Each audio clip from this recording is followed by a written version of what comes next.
إذا يعني الحقيقة خدوا حقهم. أنا النهاردة كنت هفتح موضوع شاليهات وفيلات مارينا وطريقة الاستيلاء عليها، لكن الحقيقة هو الموضوع مش جاهز، ف يعني مش هنشتغله النهاردة. لكن تعالوا نروح لخبر أو لموضوع الإعلامي الدكتور توفيق عكاشة.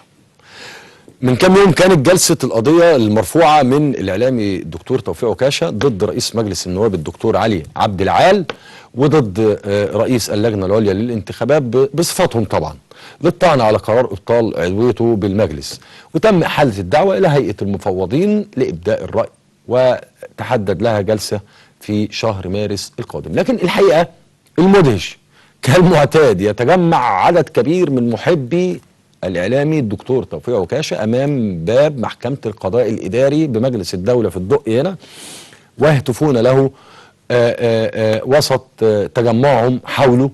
واللي كانت المفاجأة ان هم كمان جابوا تورته. فين صورة الدكتور توفيق يا جماعة؟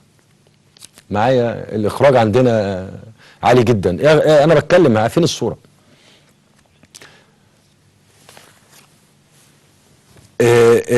احتفلوا بعيد ميلاد الدكتور توفيق عكاشة في الشارع أمام مجلس الدولة. هو كان عيد ميلاده يوافق الأول من يناير، ومحبيه ومتابعيه من المواطنين اتجهوا إلى مجلس الدولة ومؤازرته والوقوف معه في نظر القضية. أنا معايا فيديو للاحتفال، احتفال المواطنين أو احتفال محبي وأنصار الدكتور توفيق عكاشة وهم يحتفلون بعيد ميلاده أمام مجلس الدولة. تعالوا نروح نشوف الفيديو ثم نعاود لمداخلة مع المستشار الأستاذ خالد سليمان محامي الدكتور توفيق عكاشة. ما تعبناش ما تعبناش ما تعبناش ما تعبناش عكاشة ما تعبناش ما تعبناش ما تعبناش. ارجع لي من غير صوت. مش هنمشي ومش هننام، مش هنمشي ومش هننام. رجعوا وسط الإعلام، رجعوا وسط الإعلام. مش هنمشي ومش هننام، مش هنمشي ومش هننام. رجعوا وسط الإعلام، رجعوا وسط الإعلام. أنا اللي هتكلم يا أستاذ شادي ولا الفيديو؟ هتقولي الفيديو معايا على الهوا.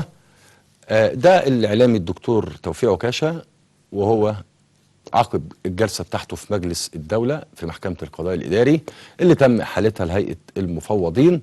الفيديو أمام حضراتكم. المواطنين جايبين تورته زي ما انتم شايفين اهمت وبيحتفلوا بعيد ميلاد الدكتور توفيق عكاشة، وأنا كمان بقول له كل سنة طيب وعقبال 100 سنة إن شاء الله ترجع مرة تانية لمحبيك والمتابعيك وتقدم ليهم محتوى إعلامي وطني كما اعتادوا منك.